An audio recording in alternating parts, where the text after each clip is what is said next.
not a vlogging camera. What are you saying, bro? Oh, it's the perfect vlogging camera. No.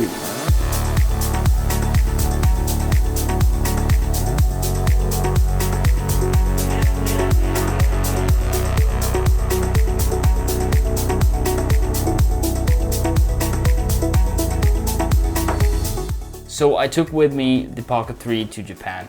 I thought that it would be the ultimate travel camera, vlogging camera, everything that I always hoped this camera to be. But there are so many things that I picked up along the trip that I want to talk about and why I think this is not the perfect vlogging camera at all. Now, I have used this camera for pretty much everything. I've used it for client work. I have mounted it to cars and done roller shots with it. Top-down shots here in the studio. I've pretty much done anything with this camera. This video is gonna be solely about vlogging. You know what? Let's start the video with the good parts about this camera, because there are a lot to like about it. And later in this video, I'm gonna talk about the bad parts. First good thing, it is stable. Ooh. You can walk with it, you can run with it, but when it comes to whipping around, zooming in and out, this is still a gimbal and you need to control everything on the touch screen. If you have shaky hands, this will save you no matter what. The sensor in this thing is so good. Like, when I film myself at night, I'm looking at the footage and I'm like, why is this so good? And the Pocket 3 does have a low light mode, but for some reason, some functions doesn't really function. Some functions doesn't really function when you turn it into low light mode.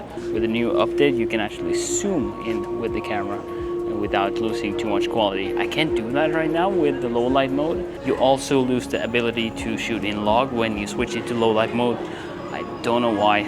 So I typically just shoot in normal mode, log, and process the footage afterwards in DaVinci Resolve. The DJI Mic 2 that you get in the creator combo. This one connects directly to the Pocket 3, and it is so handy to have professional audio straight into this one whenever you need it. There's now a decent zoom function, which means that if you update the camera, if you haven't already done that, the zoom function will not anymore only crop in on the image, but it will actually crop in and not lose quality. And I'm really happy with the results. So it zooms in from a 1x to a 2x zoom. The object tracking or face tracking, active track, I think that's what it's called. You now see that it's tracking me, but there is a limit. So it won't track me over here. It says the limit is reached. But if you position it right, it can track you all the way around. I have found this to be a great thing to have, but I have noticed sometimes when I set this up, photographed someone, it has loosened track of me. But all in all, it is really good. There's not that much to complain about it. It works most of the times. Here's the bad parts.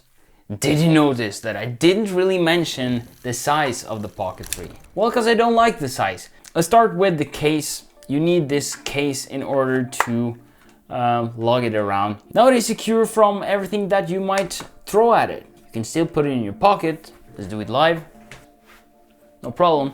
But the thing is, and that is my second bad thing about the Pocket 3, that I don't like that much. And this is one of the biggest things that I got to experience on my Japan trip. It is not a one-hand operation. You need two hands to pull this case off. Then you need to put this somewhere, and then you need to flip it open and start filming. When you're done, you need to do the same thing once again. I actually missed some moments from only this process alone. That leads over to the durability. This is a gimbal. This is a gimbal, and it will eventually break if you twist and turn it too much. If you put it in your pocket, you sit down or something, you have tight pockets. Goodbye Pocket 3. It is something that might break for you if you're not careful enough. It is not waterproof. No camera is waterproof. Water resistant. This is something that can actually get damaged by rain as well. I actually took this out in the rain. I had to be a little careful, not holding it out in the rain for too long. Changing settings, another bad thing I don't really like about the Pocket 3. Yes, it is simple. Yes, you can pull the menu out from the side here and you can choose whatever setting you want. You can swipe down, you can swipe up. It is really easy to change the settings when you have time to change the settings. When it comes to flipping the camera around, tapping 3 times, that takes some time, and oh, there we go. And then, oh, something is happening. I want to flip the camera around. It takes some time. When I'm vlogging, I want to whip around my cameras. Zoom in, zoom out again, flip it over to me again. With this one, it takes a long time. Also, the joystick controls where you position the camera, up and down, and it takes a little while to position the joystick. And then you need to tap it here on the side to zoom in, and that just takes a whole lot of time to adjust it to the right position that you want it in exactly. The filters, at least this one that it comes with, doesn't really fold in because it's too big. When it's too big, you can't put it in the case, and if you put this in your pocket, it will fall. Which leads me to not use the filter at all. That kind of just leaves me with one focal length on the widest, which is, I think it is a 24mm equivalent, and I think that is not wide enough for vlogging, at least not for me. But who is this camera for? As you can see in the start of this video, I filmed some of the coolest shots, panning in, out, tilting up and down, having these motions that you can only get with a gimbal. Then this camera is for you. If you want to have a quick turnaround on your camera, then I might say that this is not for you.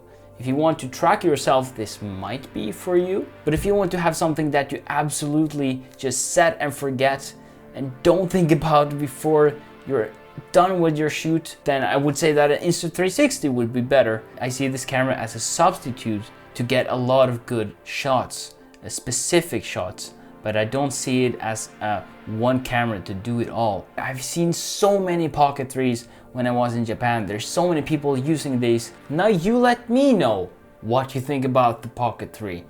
Is this a camera that you would pick up in 2025? Is it worth it still? Is it coming out something new? I don't know, but the tech is great, the sensor is great, and I think I will leave it at that. Subscribe.